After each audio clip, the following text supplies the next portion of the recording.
Absolutely incredible. What a game of football. Without doubt, the game of the season. Manchester City go to Stamford Bridge.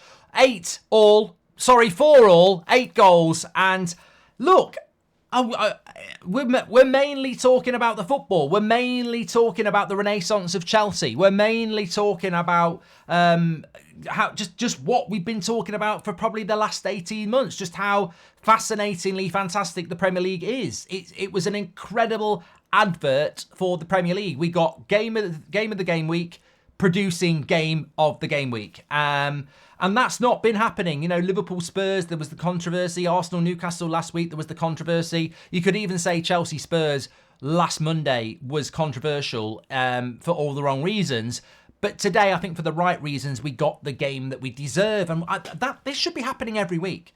I've not seen the Brighton game yet. De Zerbi's apparently not very happy. Poch was storming onto the pitch to talk to Anthony Taylor because there should have been more game time added on. But ultimately, football won. And there is a different conversation to be had about VAR and all these people who are protecting it and saying that... Look, I'm sure Carragher and co will come out and say that Anthony Taylor had a good game. How can he have a good game when he gave a ridiculously bad decision? That's not a penalty. It could have had a massive impact on the game. Fortunately, it's gone a little bit like the Kovacic red card against Arsenal. He should have got a red card, but it didn't stop Arsenal winning the game. It shouldn't have been a penalty, but it didn't stop Chelsea getting what they deserve, which I think is a point. You know, I will be fair to Manchester City and say that they played their part in a really good game, and I don't think Chelsea deserved any more than a point, and I don't think Man City deserved any more than a point. And that, to me, as a neutral in that game, although I did want Chelsea to win, but I don't support either team, so I am technically a neutral. That's the sort of game of football I want to watch. I want to watch an 8-goal thriller, 4 all, that's got everything and it's got excitement, because it's not exciting if it's 6-2 to Man City, is it? It's not. So that, to me, was just why I love football so much, and I'm sure many of you feel the same way. With regards to the game, I think you could...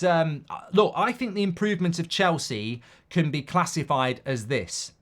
If you took Erling Haaland at half-time and put him in the Chelsea side, and you gave Man City Jackson, I think Chelsea win the game.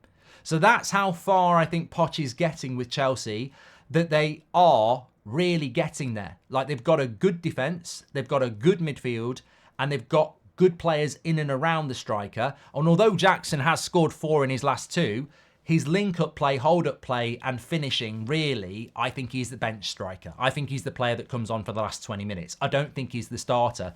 But that's an incredible compliment, I think, for Chelsea and Pochettino. I've seen Chelsea quite a lot now over the last month, and they've been probably a little bit unlucky. Arsenal, they should have won. They were just a bit naive. From 2-0, it was 2-2, and that was a great point for Arsenal. Today, I think going head-to-head with a Man City side, which is very, very strong, very, very experienced, and got a bit of luck. The Rodri goal is a deflection. And the penalty is not a penalty for me. So, look, Man City were a little bit lucky today, and Chelsea still got the point, scored 4 goals. So, yeah, but the incredible thing with Chelsea for me is that, and I have said it a few times, is they've spent £1 billion in 12 months, and they haven't bought a striker, which I just find amazing. Absolutely amazing. They've got the opportunity to put it right. Maybe they go for someone like Ivan Toney in January. Maybe they go for somebody better in the summer. But it's so visible to me, and it has been so visible for a long time. It was the same when Potter was in charge. Defensively, they're quite good. Chances created, they could be better, but they don't have a striker to score them anyway. So I think Chelsea, I think Chelsea are still 10th. Even with that point, I think they're 10th. So they're a long way off. And their next 3 games are Newcastle away, Brighton at home, and then they've got United at home. They could win all 3 of those. They could go and win all 3 of those. Newcastle have got injuries. Brighton are a bit hit and miss. And Man United's midfield's not great. So Chelsea's is. So Chelsea, and also they're not playing European football midweek. So I think Chelsea could really kick on from here. And I expect Pochettino to take Chelsea into the top 4. Maybe not this year, but long term. I just don't think he's the guy to turn them into title contenders. I don't think that Pochettino is that level of a coach, but he's definitely good enough to get them in the top 4. So Chelsea will start to climb the league. And the thing I like about Chelsea, if I'm being honest, is I like their midfield. I like the balance of Caicedo, Fernandes, and Conor Gallagher this year. I mean, he was good at Palace a couple of years ago. Bit of a hit and miss season last year. But this year, he looks like he's really consistent. And he had a massive part to play in the in the third goal, didn't he? So look, I think Chelsea will get better. They're coming from a tough position because they're a long way behind and they've got difficult games, but I think they will naturally get better and start picking up more points, and that can be a real boost for them after the international break. As for Manchester City, Pep will probably look at that and go, look, we're top of the league. We weren't top of the league before the last international break. We're top of the league. We've scored 4 goals. We shouldn't be losing when we've scored 4 goals, but it's probably the fair result. We're in a really good position to win the league again. We're right at the top, which is where we want to be, and we'll only get stronger as the season goes on. The game of the season was that. The game of the season that's about to happen will be straight after the international break. Man City at home to Liverpool. That's going to be massive because Liverpool have got themselves right in it. And I think that game is going to be really, really big because we haven't seen a team... Well, we haven't seen Liverpool and Man City go together for the title for nearly 2 years now. And are we going to see it again? So I think that game will be absolutely huge. The one thing I would say I think Pep got wrong was taking Doku off. I don't know whether that was because of fatigue. I don't know whether it's because he'd just been booked for diving. But I felt at that point when he took Doku off, and correct me if I'm wrong, I think it was 3-2 to Man City at that point. And Doku seemed to me to be a real threat.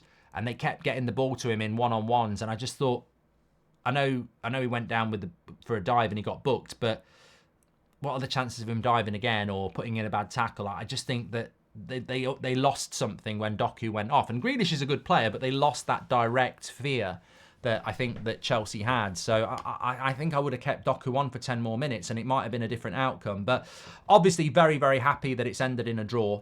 I think it's really, really good for the Premier League. In fact, I think I should probably should be able to put the league table up on the screen for you just to give you a little bit of a screenshot of how it looks at the moment as we move into this final international break until March, which is fantastic.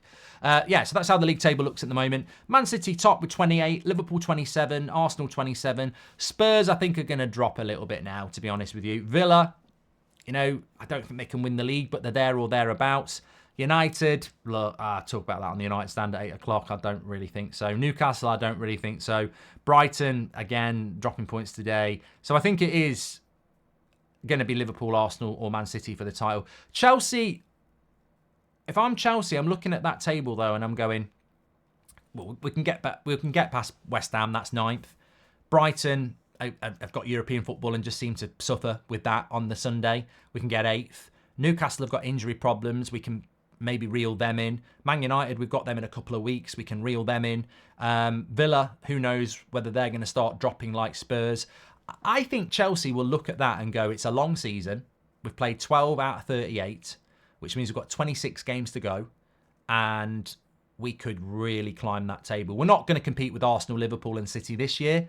But 4th or 5th, if we start kicking on, and I think they've got to buy a striker in January, but they could do it. Get your comments in below. Is it game of the season so far? How high in the table do you think Chelsea can go? Who were your standout players today, by the way? I thought Conor Gallagher for Chelsea was brilliant. Palmer's really impressive as well.